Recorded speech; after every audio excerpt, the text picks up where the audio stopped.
Hey Fight fans, Michael Frankel for Cage Minds and Nux.com here with Victoria Cisneros, and she's going to be fighting twice in the next 8 weeks here in the Land of Enchantment. We got the Saturday night at the Kiva fight, and then we're also going to have you at Fire and Ice. So first off, how are you feeling and how is training camp going? You know, it's going good. I feel like I'm ready right now because we were supposed to get ready for a fight in New York in August, so that fight fell off. And we were preparing for 4 months. It was a fight with Cheval Hallback. It was a title match fight, and we were supposed to fight that, but we flew all the way out there. The fight fell through, so I've been training. I've been in the gym since, because you never know. In my role, they call us the last minute, and you just have to show up. So, you know, it's not like I don't train every day. You know, I train every day. I'm in the game. This is my sport. I love boxing, so I have to be prepared for whatever. So with that, how do you feel you've progressed over the time period, having the training camps, getting ready, having that follow through, so you've had that time to build up, and now you're getting also more time to build up before the fights. How do you feel you've progressed? I feel I've progressed a lot, you know, due to the fact you learn, you learn every day. In boxing, it's nothing, it's not a game that you know. You know, you learn as you go, you do different things. So right now I'm ready, you know. If the fight was tomorrow, I'd be ready. So 2 fights. They'll start off with the first one comes first, Saturday night at the Kiva on the 27th at the Convention Center. DJ Morrision, what do you think about her? What are your thoughts on that fight? Well, let me tell you, I'm not going to say she's nobody, because a lot of people take advantage of their opponents, and look what happens, you know, the world, you know, a lot of opponents, they think like it's nothing, and they go in thinking they have it, and then they don't, you know, they lose. So right now I'm looking at her as #1, you know, I don't care. She wants to fight me, so we're going to go for war. She knows how I am, and, you know, I know how she is. She's fought tough fighters. She's lost to all of them. She has a lot of losses, but she's a warrior, you know. She stays, does what she has to do.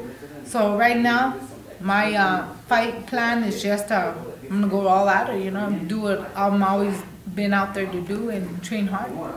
Okay, so with that, like we said, the 2 fights in the short notice, does that change your game plan or your fight style at all for the one, knowing that there's the second one coming up? Or do you fight the same way every time, no matter what, when it's a fight? Well, you know, I don't fight the same way. I have different styles. If anybody looks at my tapes, you know, I love to fight. I'm an aggressive fighter, but then in the way I can handle the punches, I can handle I do everything due to the fact that I fought the best of the best. So you have to learn to do different things. You can't just do one thing and stick at it, because then they're gonna catch on to you, and then it's gonna, from there you go down. So what I do is just adjust to my opponents, you know. We train in the gym, we do different things every day, so it's not like we train and do the same thing over and over. Every day is a new day, every day is like a different fight. So basically we spar a lot of people. We go to the club fighting on Rio Bravo with Pat's gym, and there's nothing but amateurs there, but amateurs fresh, they're out there to bang, so that's what we do. Do the amateurs help out more because it's that lack of fear, possibly, too? They don't know better? No, you know, to tell you the truth, I think amateurs are better, because due to the fact they have that fire in them, they don't care who, what, whatever it is, it's an experience for them, so they're going to throw down. So that's the reason why I like fighting a lot of amateurs, because it gives me the experience in the same way, you know, that speed goes boom, boom, you know, you can't keep you off, so you do what you have to do, survive.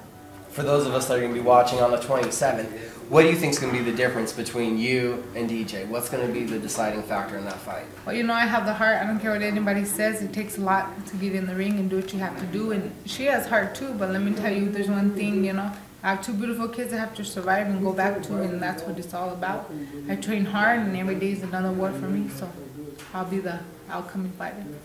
I had seen that back in May, you had a no contest and then another fight. It was about in a 3-week span. So are you liking this constant fight, staying busy, or is it just the way, you know, everything's falling into place right now, or what's your preference? Well, you know, I like to be busy. I like to fight, because it's hard when you have to just, you know, hold off for 3 months. I train every day. Everybody knows I'm in the gym 24/7 and do what I have to do. I have a family I have to support, you know. I have kids I have to take care of. So I'm in the gym, but don't get me wrong, it's tough, you know. Okay. So with there being the 2 fights in the short time period, just say you win the first one, is there even time to celebrate, or what is the game plan after you're done with DJ? Is it next morning you wake up and you're thinking about Diana, or do you have time to a weekend to relax, or what's your game plan for that? Well, you know, I never had time to relax, so it's always my plan is, you know, I defeat, I do something, I go to the next, you know. I try not to, the most I've taken 3-4 days off, but the next day right away I'm running, I'm doing what I have to do, you know, running, at least cardio, running, because it's hard, especially for a woman like me. I have 2 kids, you have to keep that weight down. It's easy for you just to gain it, you know, you to get back down, but it's not easy, so that's what I just constant, you know, non-stop. So for this fight, definitely I'm gonna be back in the gym, because her record says it all. She's a tough fighter, she's in there to win, so I'm in the same thing, so I'm gonna go right at it. You bring it up. How easy is it to, especially out here in New Mexico, so much great food, how easy is it to stay disciplined on that diet? No, it's not easy. You know, I'm African American. My mother is black. My father is Mexican. So in my genes, I have it in me. You know, the little bit of weight, I gain it right away. So, you know, basically I eat nothing but vegetables, salads. I have to maintain my weight throughout, you know, the whole way. I can't sit there and eat something, you know. I have to make food for the kids, and I make a plate for me. I can't eat what I feed them, so it's tough. So if you had to suggest to people out there wanting to lose weight, what's something good to eat that you found, well, healthy that's good to eat that you found? I'm an expert in salads. That's all I know, you know. The best thing for you to do is eat nothing but veggies, you know. That's the best way to keep you maintain. A lot of people say, no, I could eat this, and then no. For me, it's all salads, you know. If I want to go on a strict diet, I want to lose that weight clean like we're supposed to without taking, you know, all these extra things that people take. It's nothing but clean food, you know. You have to eat nothing but your veggies and stuff like that. All right.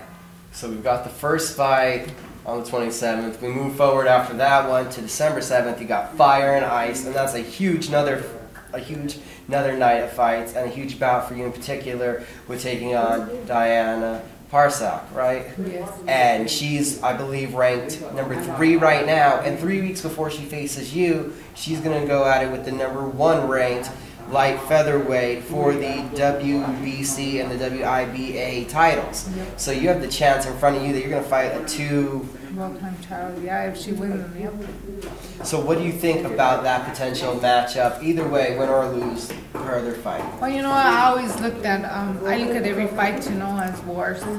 All the fights, if anybody looks at my records, I fought nothing but the best, and that's all I fight, you know.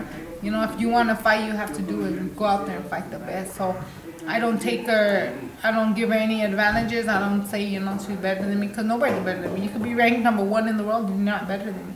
Because that's what gives you the dedication to go in there and do what you have to do. If you think she's better than you, then what's the use of you even fighting that opponent? So, you know what? To me, she's just another girl to fight. I don't care what she has. I don't care who she is. It's just, let's go. With the 2 fights in such short time of each other, how much, you know, fighter-specific stuff have you been able to look at or train for of what your opponents do? Well, really, I don't look at none of my opponents. I just see, I know who they are. My trainer's the one that's in charge of all that. He looks at the videos, he reviews all the things, and then from then on, he shows me, he tells me what I need to do in the ring, what goes on. There's no use to tell you the truth. Once in a while, I'll look at tapes, but I don't study. My trainer studies them all. He tells me what I need to do, puts the training, and that's what we do. All right. So, and to ask you again, what do you think is going to be the difference between you and Diana on December 7th? What do you think separates the 2 of you? Is it again going to be the heart factor, or? No, I say, you know, your heart can only go so far. So I say it's going to be skills. Who has the best skills? Who does what they have to do? And I'm going to bring it. I don't care who, what, where who she's from. You know, I'm a fighter. I don't care what anybody says. I come to fight, and that's what I'm going to do. October 7th. Okay. I want to give you a chance to shout out training partners, sponsors, whatnot. Take a second for you. I just want to thank Robert Padilla. He's my trainer, manager. He's the whole thing, you know. I just want to thank Trisco Boxing. We train in the afternoon here, and basically New Mexico, Chile, they're the only ones that really sponsor me. But you know, a lot of people out there just to support, you know. All those people that want me to do bad, you know, that's the best thing that helps me get in there and put a war on, because, you know, each day just makes me want to go more and more.